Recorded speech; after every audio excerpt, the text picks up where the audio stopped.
Okay.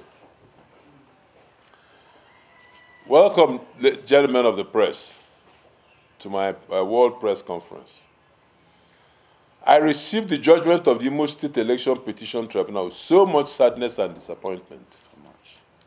The tribunal had in its judgment dismissing my petition stated that I was unable to prove that there was substantial non-compliance with the Electoral Act in the conduct of the 11th November 2023 Imo State Governorship election.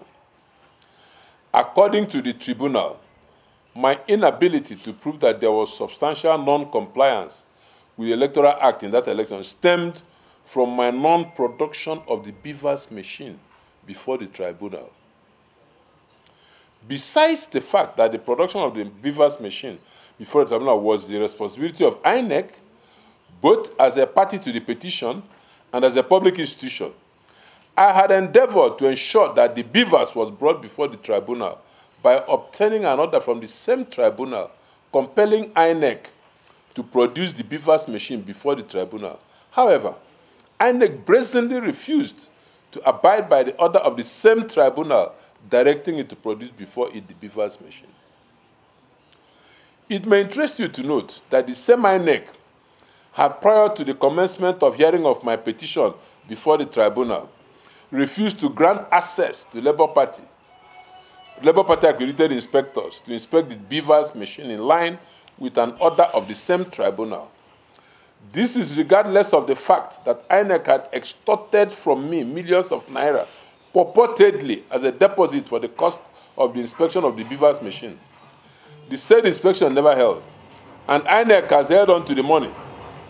Interestingly, the tribunal neither made any comment on this INEC's malfeasance nor sanctioned INEC for flouting its order, which was tantamount to contempt in facie curia, contempt in the face of the court.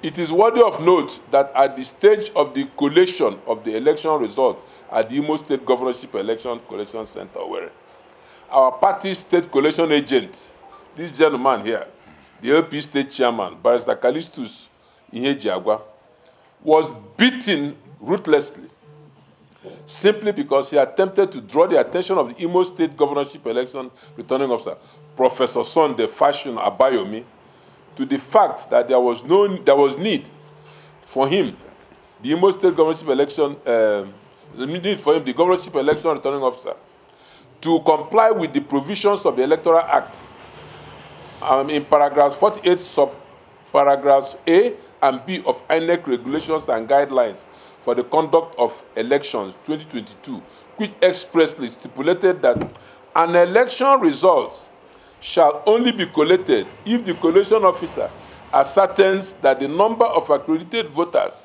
agrees with the number recorded in the beavers, and votes scored by the political parties on the result sheet is correct and agrees with the results electronically transmitted or transferred directly from polling units as prescribed.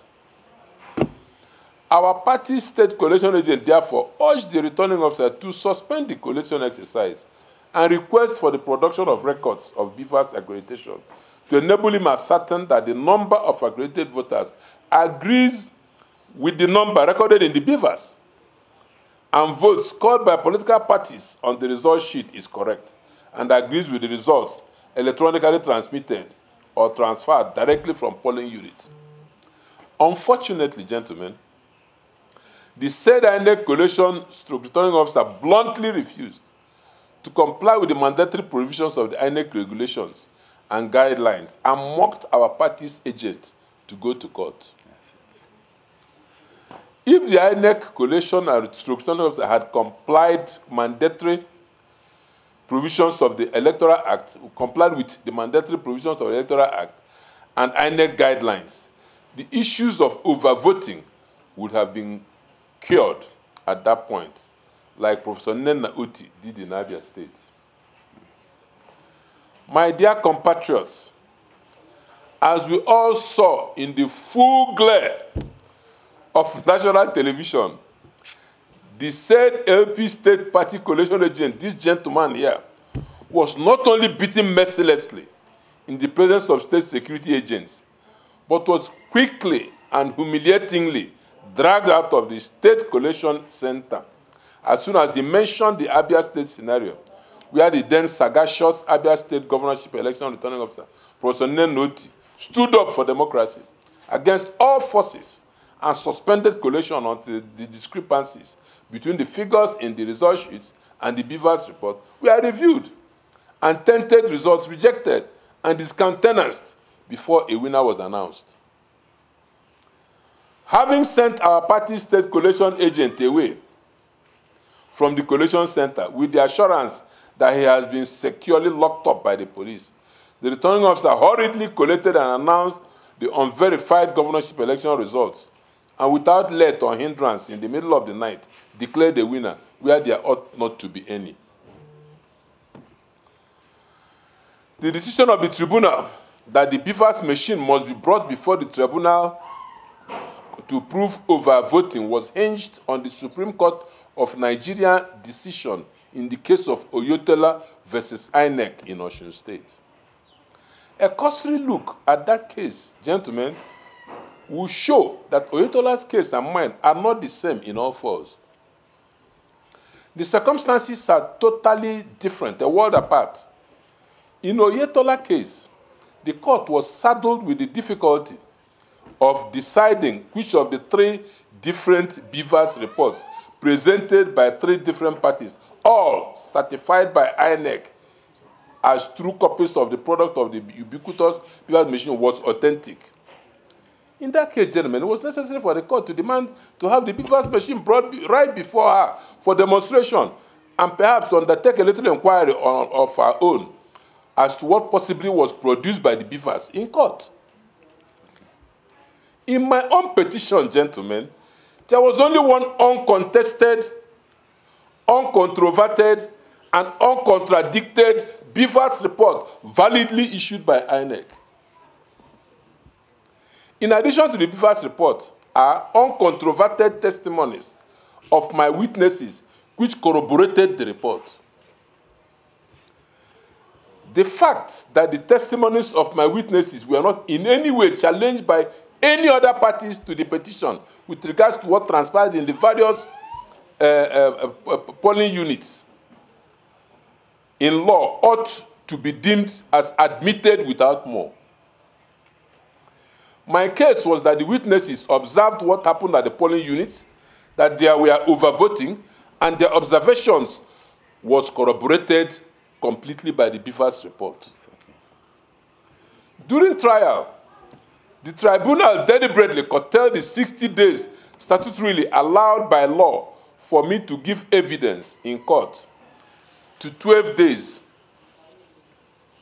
of only 4 hours, thereby making it impossible for all the 1,600 witnesses listed in my petition to testify. Sadly, the said tribunal, in its judgment, stated that the 43 witnesses I was able to call within the 4-hour-a-day hearing was not adequate to justify my claim of substantial non-compliance with the Electoral Act, thereby, gentlemen, standing justice on its head. With the kind of judgment on my petition, the rape of democracy and elections in Imo State is continuing unabated. What the judgment represents is to maintain the status quo of election criminality in Imo State by the use of election tribunals to affirm illegality, election rigging, overvoting, and non-compliance with Electoral Act and INEC guidelines, leaving innocent voters and the actual winners with red noses. Unfortunately, this is not the first time I have come across these dark spots in our election management and justice systems in the course of my political career. In year 2016, the senatorial mandate given to me by the good people of Okigwe Zone was stolen with the help of INEC, who deliberately excluded the political party's logo from the ballot. Then, a few months after, in the rerun election, ordered by the tribunal as a result of missing logo, APC connived with INEC again and rigged the election. Thereafter, in 2019, the same APC candidate printed his own fake result sheets and connived with INEC people to announce him winner in an election against the then PDP candidate. Unfortunately for them, INEC original result sheet had security watermarks to dictate fakes and make it impossible for forgery. Thus, it was not difficult to detect the fake. In fact, it was a public knowledge that the then Imo Reg, Professor Chukwuemeka Ezeonu, returned the original result sheet back to INEC because it was not what APC and their hired INEC returning officer used in their declaration. It was also public knowledge that preliminary forensic audit headed by the then National Commissioner, distinguished Professor Ibano, discovered this fraud and vowed not to be part and parcel of handing over the certificate of return to the APC candidate. The entire fraud was established, but INEC chairman went ahead, in the guise of respecting court order, got another national commissioner to hand over the certificate to APC candidate who did not only fail the election, but had committed both electoral offenses and serious criminal offense of forgery. Where is that result sheet that was supposed to be used to declare that election outcome, which possessed no return to INEC? Why didn't INEC show Nigerians what was going on and exonerate themselves by showing how judiciary went ahead to confirm the election declared with fake result sheets? I understand that INEC put up a subtle legal opposition, but lately, to give APC an advantage, as such, the submission of INEC was treated as out of time. What did INEC do to the lawyers? Particularly the HOD legal, one Barrister Lekwa, who certified these fake results. They gave him what they refer as punitive transfer to Jos, which was one of the way INEC hides hearing staff who are supposed to be in prison. That singular act of INEC and then HOD legal, Barrister Lekwa, was part of why someone who came forth was forced to Onindimo in 2020. The question is, who certified the fake result sheets used by APC and this one used by Hope Uzodimma in this election? What did Professor Mahmood and his commission do to those people? What did INEC do to stop it and future occurrence? When the PDP candidate pressed with his petition then to get the same APC candidate nailed, particularly after the appeal court affirmed the declaration with fake result sheet, there was an internal process to look at the criminal aspect of printing result sheets and declaring fake results. I understand the white paper came out with recommendations to prosecute perpetrators. Why didn't INEC make it open to Nigerians? And why did INEC chairman soft-pedal in prosecuting the offenders, particularly after it was crime of that magnitude was officially established? And the exit of the National Commissioner Ibano, who we understand fought for the discovery of the truth. Since that 2029, it was like the foundation of all manner of forgeries, irregularities, substantial non-compliance, and election fraud, and getting them stamped by the tribunals, who don't care if Imo State and Nigeria is burning or not. Let me emphasize that this judgment has not in any way whittled down my belief in democracy and the judicial process of our dear country, Nigeria. It has rather, unlike the past ones, emboldened me to insist on the right thing being done. Enough is enough. Exactly. I will do everything legally possible to challenge the judgment on appeal and up to Supreme Court. I'm very optimistic that justice will be served in the long run because there are still out there so many upright, courageous, and incorruptible justices in our judiciary. Only the few bad eggs are spoiling denting their image. Do not forget that the chairman of the tribunal that delivered the judgment in my case is the same judge that delivered that fantastic judgment in Kano State governorship election just last year that almost set Kano State and our democracy on fire until it was rightly upturned and set aside by a full panel at the Supreme Court. My worry, however, is that the level of indulgence extended INEC portends rape for our democracy and death if such continues unabated, as innocent voters and the actual winners are left with red noses. INEC must be made to own up to its failures and the operatives punished for their individual roles. On no account should an INEC officer that refuses to stick to the Electoral Act or electoral guidelines in the discharge of a responsibility be allowed to go unpunished, as it is presently the case. Today, many simple issues relating to INEC and their election management prowess in Nigeria has remained puzzles. Who certified the 3 different BVAS reports presented by 3 different parties in Otedola's case? Are they still in INEC service? Have they been subjected to disciplinary proceedings? When will the Electoral Offences Tribunal start handing out justice? I therefore call on President Ahmed Bola Tinubu to use his good office to ensure that the electoral system, INEC, and the judiciary are sincerely cleaned before they derail our democracy to the point of no return.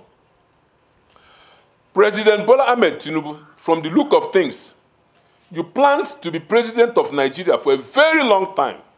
You worked diligently and built your career from the ground up. You announced to Nigerians that it was your turn to be president of Nigeria. And you worked very hard and did everything humanly possible to achieve that great feat. Now that you have it, what are you planning to do with it? How do you want history to perceive and remember you? I have been wondering myself, and I have not said anything until their recent politics of assault in the last few days, which have given me hope and courage that you will do well as a president. The cybercrime tax reversal, the Lagos-Calabar Coastal Road diversion reversal, these are decisions that only a man of great courage and a listening ear can take. And I'm sure that there are many more such good decisions to come. Mr. President, you need to clean house. You need to do a total sweep.